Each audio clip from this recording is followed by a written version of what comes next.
Commission, September 18th, 2019. Please stand for the Pledge of Allegiance.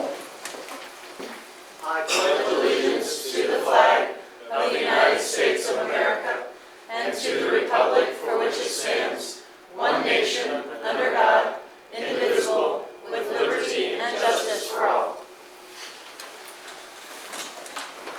Emily, please call roll. Davis. Here. Flora. Here. Inman. Here. Kring. Here. Quinn. Here. Rothrock. Here. Schlafmacher. Here. Thomas. Here. Mayor. Thank you. Before we get started this evening, I'd like to welcome everybody to our meeting. There will be various opportunities during our agenda for members of the public to provide input or ask questions. If you do have an item that is related to an agenda item, if you could wait until that agenda is brought up and raise your hand, I will recognize you at that time. If you have comments or questions on something not on the agenda this evening, item number 5 under public comments will be the time to do that. Before we get too far into this, I understand we have a guest from Shawnee Mission North. Would you like to come up and introduce yourself and tell us what you're doing? Okay, so my name is Addie Basie, and I'm a senior at Shawnee Mission North, and I'm going to be a shopper, so I'm going to shops. I am enrolled in a American government class, and it's just one of the requirements for the class to come to a city council meeting or a school board meeting, and so I'm excited because I've never been to one. So that's what I'm doing. All right, thank you. Thank you. We do have a revised agenda for tonight's meeting. Item 9A has been added to the agenda, so I would entertain a motion to approve our revised agenda. Mayor, I move that the council approve the September 18th, 2019 City Council meeting agenda as revised. Second. We have a motion and a second. Any discussion? Hearing none, please call for the vote. Schlafmacher. Aye. Thomas. Aye. Quinn. Aye. Davis. Aye. Rothrock. Aye. Inman. Aye. Kring. Aye. Flora. Aye. Motion carries. All right, thank you. We do have a couple of special presentations this evening. First, our presentation this evening is from Representative Bree Hsu, who will provide us with a legislative update. Representative Hsu serves the 25th District and was elected to the Kansas Legislature in 2018. Welcome, Representative Hsu. Thank you. Thanks for having me, guys. It's my pleasure to be here. So what I'll be talking about today is a little bit about what we did last session and what I anticipate we'll be doing next session, the 2020 session. So last session, I serve on 3 committees. I serve on financial institutions, and in this committee, we mostly dealt with capers. And so we added in about $100 million back into capers, which is a really good step to really shore up that system for our retirees. I actually just learned this yesterday, but you think of capers and retirees as a retired issue, but it's actually become a women's issue because of how many women tend to be social workers and teachers, which is the bulk of capers retirees. So that's just something I never thought about before. Another thing we did in that committee is we tried to look at retention of state employees, because during the Brownback years we lost a lot of employees, and so we're just really needing really qualified people in these agencies, and so we've included other people in capers, which historically had not been, just to try to encourage them to kind of stay in the system a little bit longer. In the afternoon, I serve on education policy. So the bulk of what's been going on in education in the state over the last couple years has happened in the K-12 budget, but we also have the standalone education policy, and it's been pretty apparent that the leadership has been given instructions not to let anything happen. So we essentially passed only maybe 2 bills out of that committee this past session. We heard maybe 4 more, but we did basically nothing. It'll be interesting to see going forward what we do in that committee, but historically we just haven't done anything. And then in the afternoon I served on agriculture, and this has been really, really interesting for me. Being a young immigrant out of Johnson County, it doesn't seem like a natural fit for me to be on agriculture a lot of the time, but I love it. A lot of the climate issues go through there, and the big thing that we did in agriculture this year is we passed out commercial industrial hemp. That's going to be a really, really great option for our farmers economically. It's a good option for the environment. It requires less water than a lot of the equivalent crops. And it'll allow us to add jobs in with the processing plants as well. So I think this is going to be a really great step for our farmers here in the state. Kind of more broadly, other things that we did in the House level is we passed extra school funding, and that did pass out of the Senate, and the governor did sign it. So that'd be an additional $90 million for our public schools here, which is incredibly important here in Shawnee Mission School District. We passed Medicaid expansion out of the House. It has not passed out of the Senate, and looking forward to next year, that's going to be one of the big overarching storylines is what the Senate does with Medicaid expansion. There is a gap. It's between about roughly between 70 to 138%, I think, that of the poverty line that currently is not covered. Medicaid expansion as passed out of the House would cover that entire gap. It is likely that we'll see a Senate version that is a pared down version of that, which may only cover between, say, 72 to 100% of the gap and not the full gap. We might also see work requirements. And so what I anticipate out of that is that there will be a showdown between the Senate version of the bill and either the governor, who could veto it, but that would be politically risky, vetoing Medicaid expansion, even if it's a bad version, or even the federal government. The government has an agency, the CMS, which has the ability to deny the state's version of Medicaid that passed. And they have been doing that with some frequency. So it's going to be interesting to see what the Senate ultimately decides to do with that. We also did actually some very good elections bills. There were some issues here in Johnson County with signature matching, what you signed your advanced ballot with versus what you originally registered to vote with. If they were different or didn't match, sometimes they weren't counted here in Johnson County. And now we passed a bill that the county clerk has to try to match the signature or reach out to the person if it doesn't match. We also passed the ability for counties to implement universal polling places. So we already do this with early voting, right? You can go to any of the 6 early voting places and just vote. We passed that day of. Sedgwick County really wanted that you can go into any of the polling places there and just walk in and vote. So that'd do a lot for voter access here in Johnson County. It doesn't sound like the election commissioner is a big fan of this yet, but they are starting to roll that out in Sedgwick County. So that'll be interesting to see. Looking forward to next year, something that might be relevant, that definitely is relevant to this body is they're looking at HB 2345, very easy to remember actually, in the tax committee, which talks about the tax lid. So obviously it's created a lot of unintended consequences for you guys.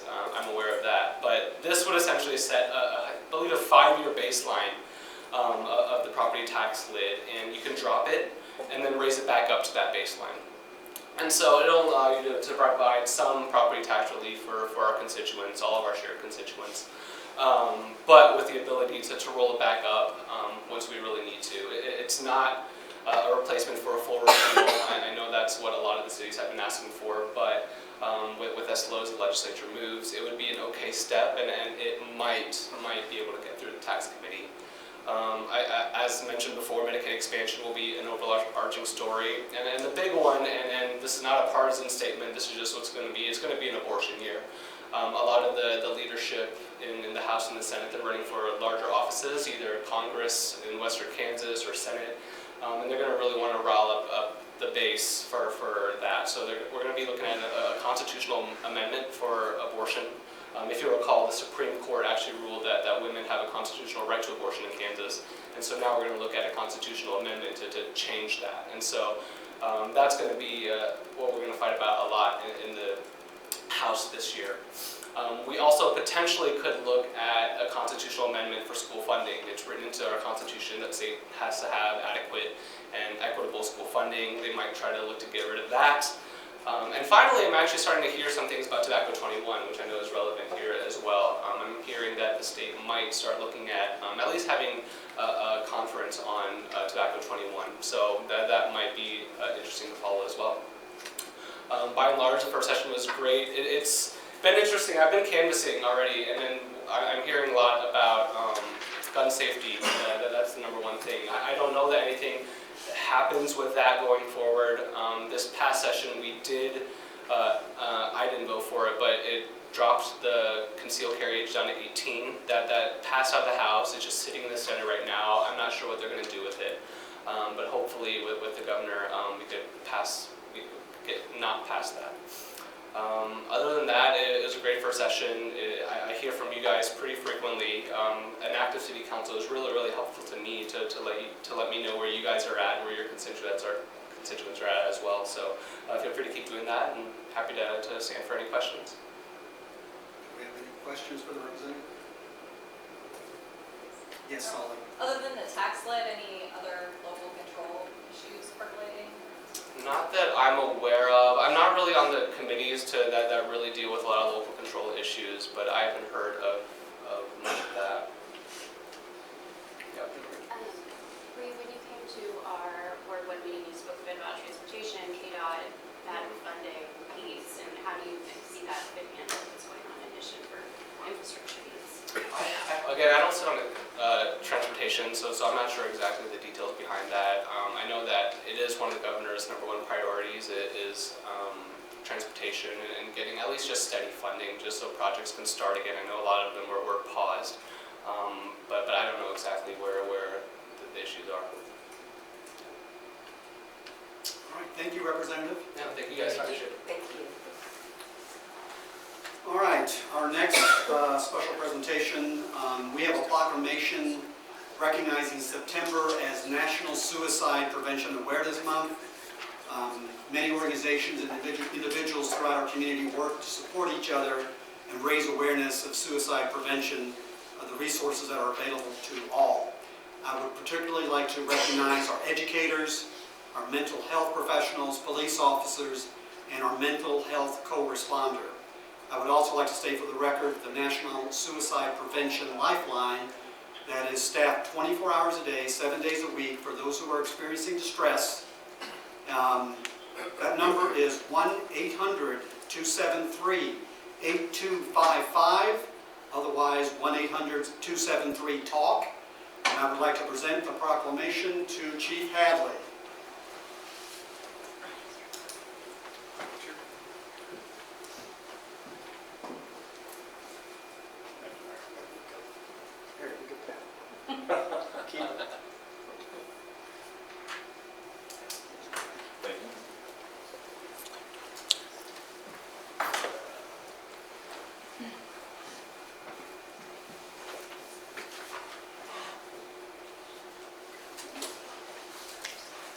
Our final special presentation this evening is recognizing Diaper Needs Awareness Week 2019.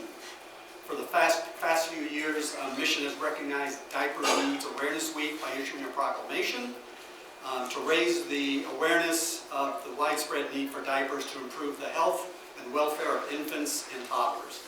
Diapers cannot be bought with food stamps or WIC vouchers, and a monthly supply of diapers can cost as much as 6% of a full-time minimum wage worker's salary. To assist with meeting the need for diapers, the city has promoted a diaper donation effort. If you look out in the foyer, diapers collected this month will be delivered to the Happy Bottoms Diaper Bank in Kansas City. And our 2019 Diaper Needs Awareness Proclamation has been shared with Happy Bottoms. All right. Sure it has. Moving on to item number 3, issuance of notes and bonds. We do not have any this evening, so we are going to item 4, consent agenda. Our consent agenda does have 7 items on it this evening. Our council committees met on September 4th and fully discussed each of these items in detail. The committees agreed that the items listed on our consent agenda are routine enough to be considered under one motion. Several other items that were considered by the committees will be presented under committee reports later on the agenda. If a council member or member of the public would like an item removed from the consent agenda, now would be the time to make that request. Hearing none, I would entertain a motion. Mayor, I move that the city council adopt the consent agenda as printed, items A through G. Second. We have a motion and a second. Any discussion? Seeing none, please call for the vote. Davis, Aye. Schlafmacher, Aye. Flora, Aye. Thomas, Inman, Aye. Kring, Aye. Rothrock, Aye. Quinn. Motion carries. All right, that concludes item 4. Moving on to item 5, public comments. This is the item I mentioned earlier. If you have some input or question you want to ask council, now would be the time to come forward and make that request. Seeing none, we'll move on to item 6, action items. We do not have any items from our planning commission this evening, so item 7, committee reports. Councilmember Flora, will you please provide a report on our Finance and Administration Committee? Yes, the Finance and Administration Committee met on September 4th and considered 3 items, including approval of the meeting minutes. The 2 action items on the committee's agenda were considered on tonight's consent agenda. We have no other items from the Finance and Administration Committee for consideration tonight. All right, thank you. Councilmember Thomas, would you provide a report on our Community Development Committee? Thank you, Mayor. I have a bit of a haul, so please bear with me. The Community Development Committee also met on September 4th and discussed 10 items. These included approval of the committee minutes and discussion of the Roland Park de-annexation and the Turkey Creek Trail. 4 action items from the committee were approved on tonight's consent agenda, and there are 3 more items for council's consideration. Item 7A is a contract award for stormwater inventory and condition assessment. The city's last stormwater inventory and condition assessment was completed in 2005, and over the past 10 years, Mission has had a considerable problem with sinkholes caused by deteriorating stormwater infrastructure. Funds to begin work on an updated inventory and condition assessment are included in the 2019 CIP. As staff began developing an RFP for this work, the Johnson County SMAC program announced they would make matching funds available in 2019 to assist cities in converting estimated condition ratings into observed conditions. The SMAC program will make 50% matching funds available to inventory structures and pipes that have an estimated risk of 3.2 or higher on a 5-point scale. An RFP was issued in June with 4 responses received. The proposal from BHC Roads is recommended as the best and most responsive bid. The initial proposal received was based on the total number of eligible structures documented in the county's AIM system, but we learned that the 2005 infrastructure information had never been uploaded into AIMS. That information was not available as of the September 4th, 2019 Community Development Committee meeting. Following the upload and further evaluation, the staff is proposing an approach that will not only maximize the SMAC funding, but will maximize the city's funds in the project to complete the inventory. The proposed contract with BHC Roads to perform a stormwater inventory and condition assessment is in an amount not to exceed $158,038. Mayor, I move the City Council approve the contract with BHC Roads to perform a stormwater inventory and condition assessment in an amount not to exceed $158,038. Second. We have a motion and a second. Any discussion? Seeing none, please call for the vote. Flora, Aye. Quinn, Aye. Inman, Aye. Kring, Aye. Davis, Aye. Schlafmacher, Aye. Thomas, Aye. Rothrock. Aye. Motion carried. Item 7B, an agreement with Johnson County for funding of stormwater inspections. The scope of the stormwater inventory and condition assessment project is to develop and update the overall condition rating system of the city's stormwater collection system. The inventory will involve field inspection of existing curb inlets and area inlets, as well as video camera inspection of each end of eligible pipes. Funding from Johnson County is available for stormwater structures or lines with an estimated condition rating of 3.2 or higher. The goal of this program is to assign a more accurate observed rating, and once inventoried, these structures would become eligible for maintenance project funding through SMP in future years. This proposed interlocal agreement specifies the county's participation in the project for a total cost not to exceed $115,146, which is 50% of the estimated inspection costs, and commits the city's funds to the project. Approval of this interlocal is the final step with the county to move the stormwater inventory project forward in the county SMAC approval process.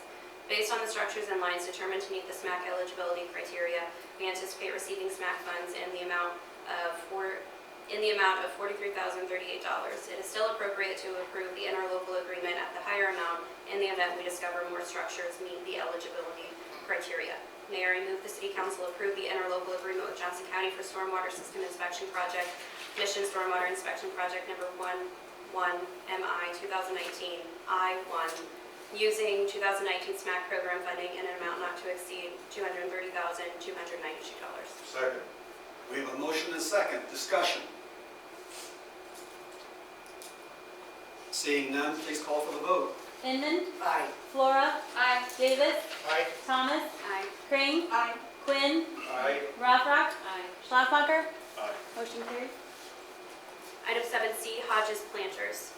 Over the past year following damage to one of the planters in the area, discussions have been ongoing regarding the options to repair, replace, or remove the planter boxes along Hodges at the intersections of 61st Terrace and Juniper, 62nd Street, and 62nd Terrace. A summary report of the history of the planters and the work that has occurred regarding this issue was presented to the Community Development Committee at their August 7th meeting.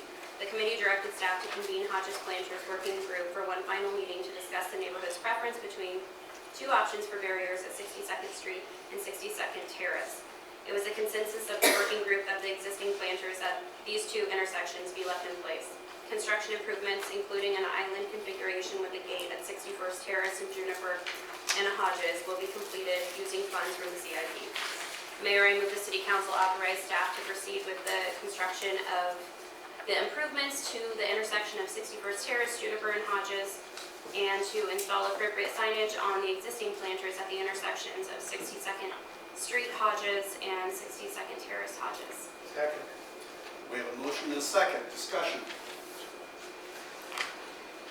Solid.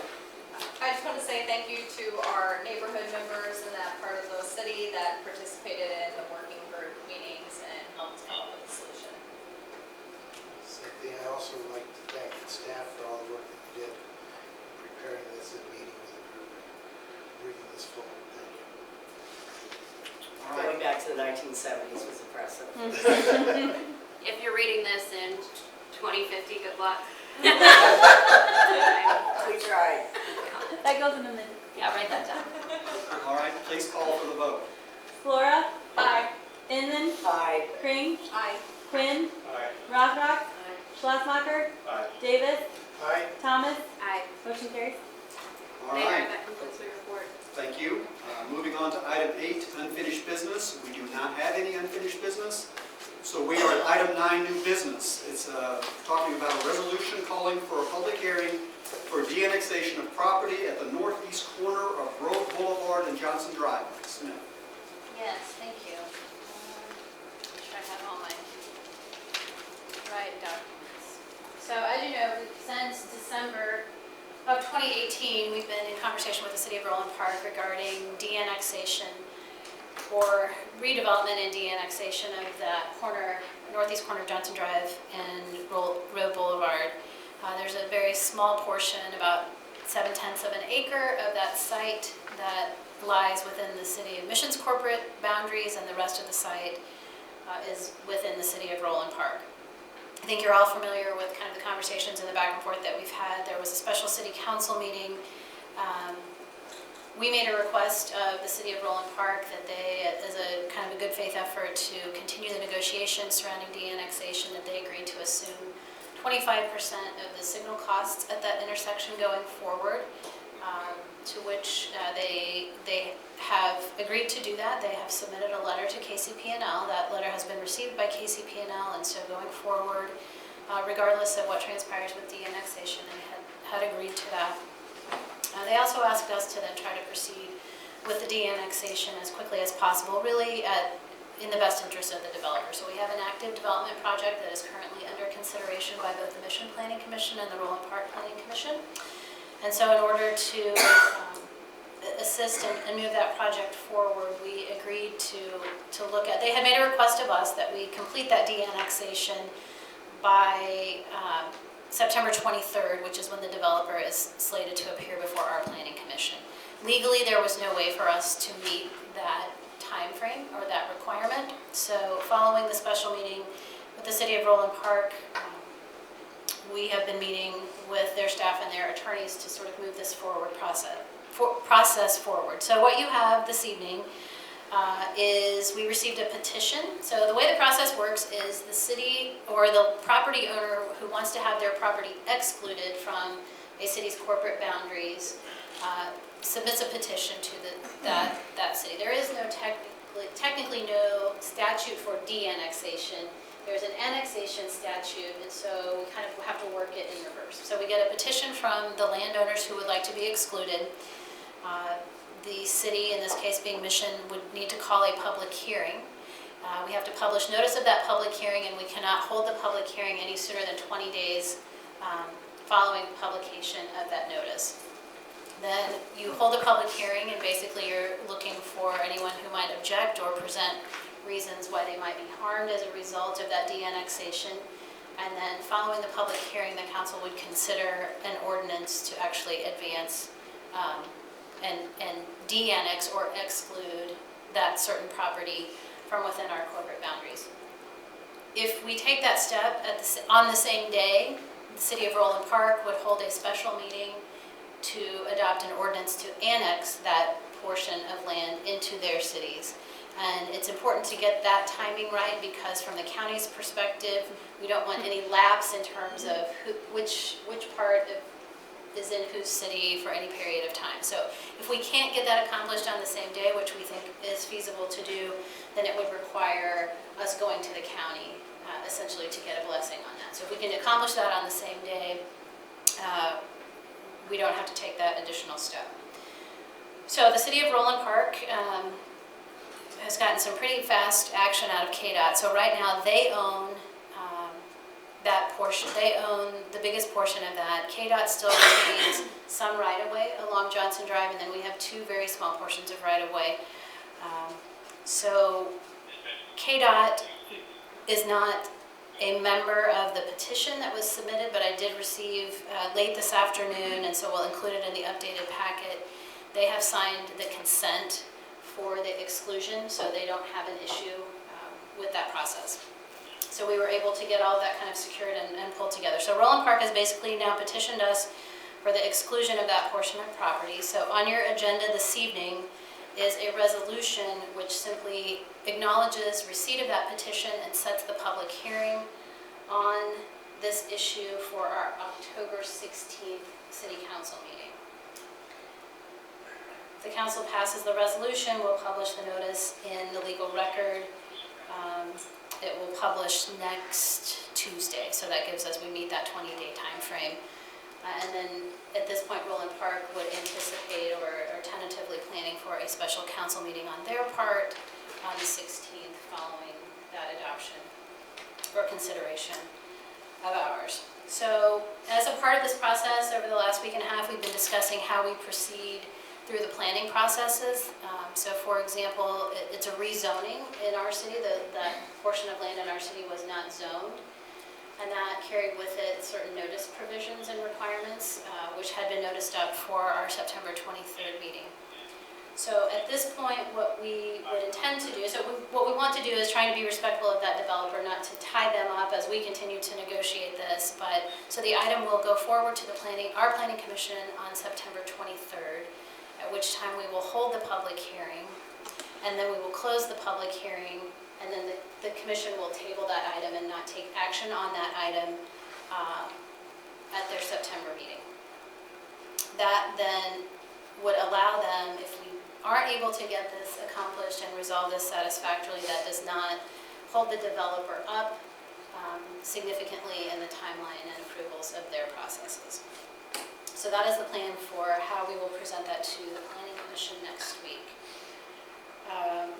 Our hope would be, I know Roland Park's request was that we proceed with the de-annexation, and that we then agree by the end of the year to reach some agreement on essentially the compensation and or the other terms.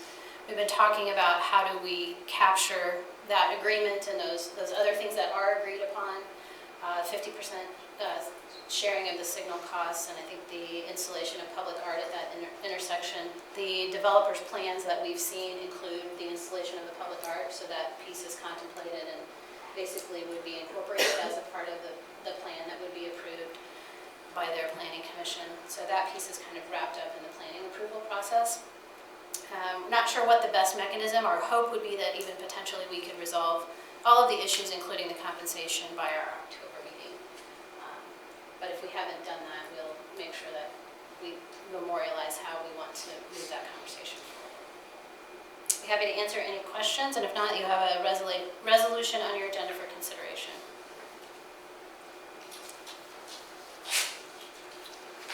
Looking for a motion? Yes. All right. Mayor, I move that the city council adopt a resolution providing for notice of a public hearing at 7 p.m. on October 16th, 2019, concerning the inclusion of certain real property from the City of Mission's corporate limits pursuant to KSA 12504 et sec. Second. We have a motion and a second. Do we have discussion? I think you said inclusion, you meant exclusion. Yes, exclusion, sorry. That's all. Thanks for the correction. Anybody else? Seeing none, please call for the vote. Davis, Aye. Quinn, Aye. Rothrock, Aye. Inman, Aye. Flora. Aye. Green, Aye. Thomas, Aye. Schlesmacher. Motion carries. All right, moving on to item 10, comments from the City Council. This is an opportunity for members of the council to talk about anything you'd like to share. Debbie?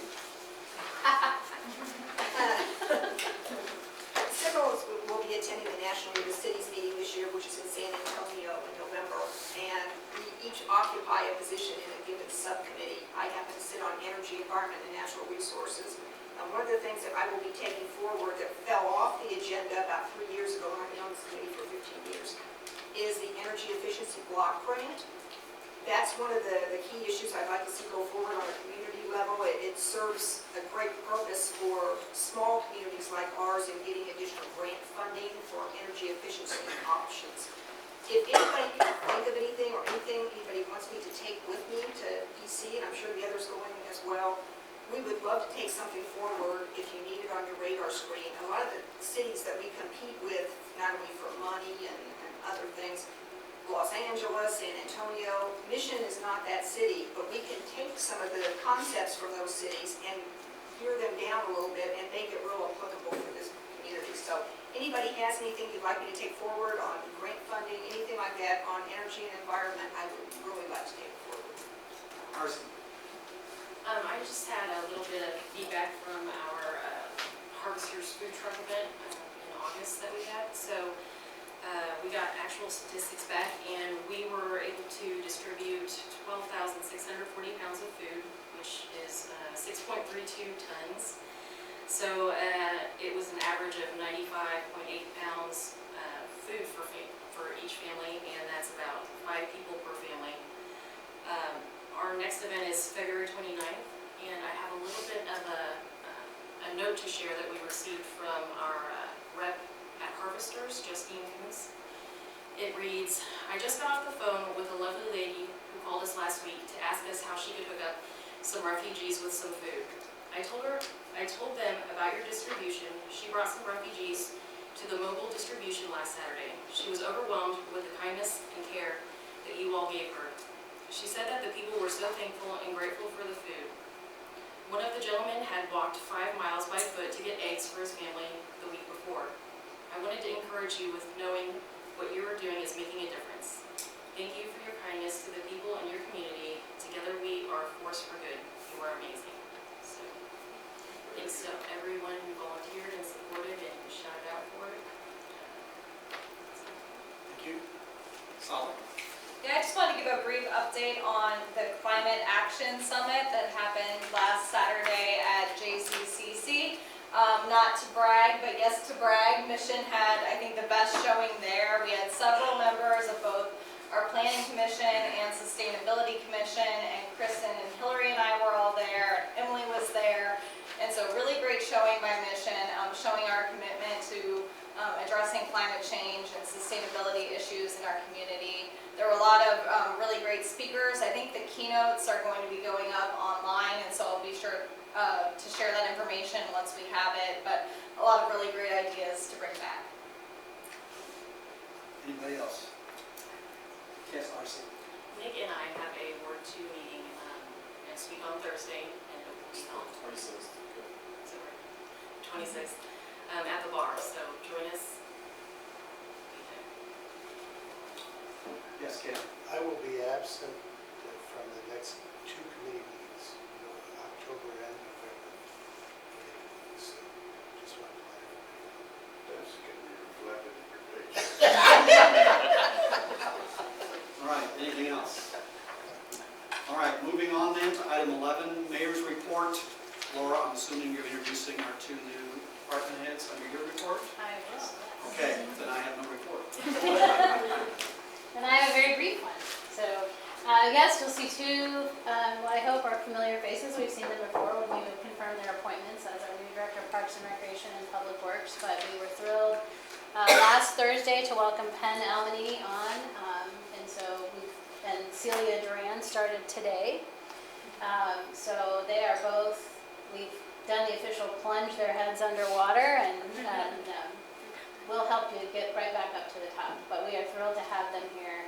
It's going to be a great addition to our team and our mission family, so we look forward to getting them acclimated and seeing what they bring forward. Welcome.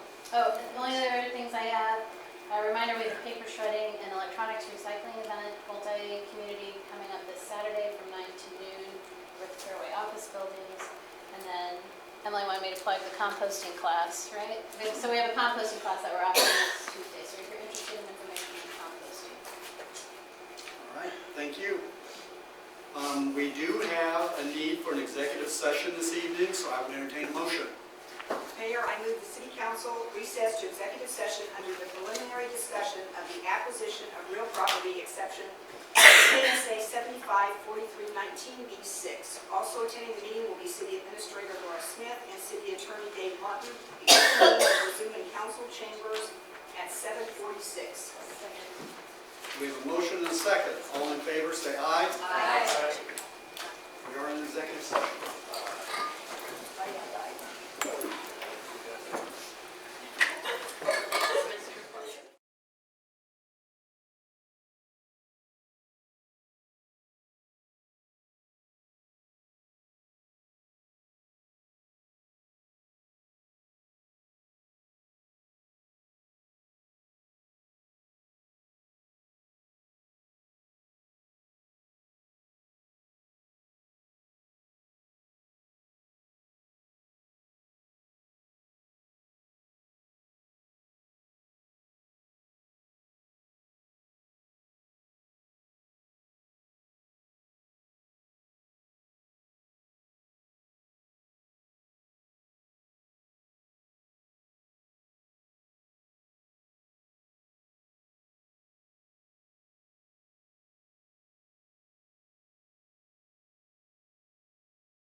session.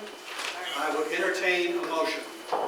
Mayor, I move that the city council authorize the city administrator to execute contract for purchase of the real property commonly addressed as 5122 West 60th Terrace, Mission, Kansas 66202, in the amount of $220,000 for work associated with the Rock Creek Channel stormwater improvements. Second. We have a motion and a second. Discussion.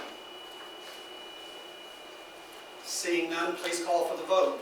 Davis, Aye. Schlosmacher, Aye. Rothrock, Aye. Quinn, Aye. Flora, Aye. Thomas, Aye. Inman, Aye. Crane. Aye. Motion carries. All right. That being no further business tonight, I'll entertain a motion to adjourn. Motion to adjourn. Second. All in favor, say aye. Aye. We are adjourned.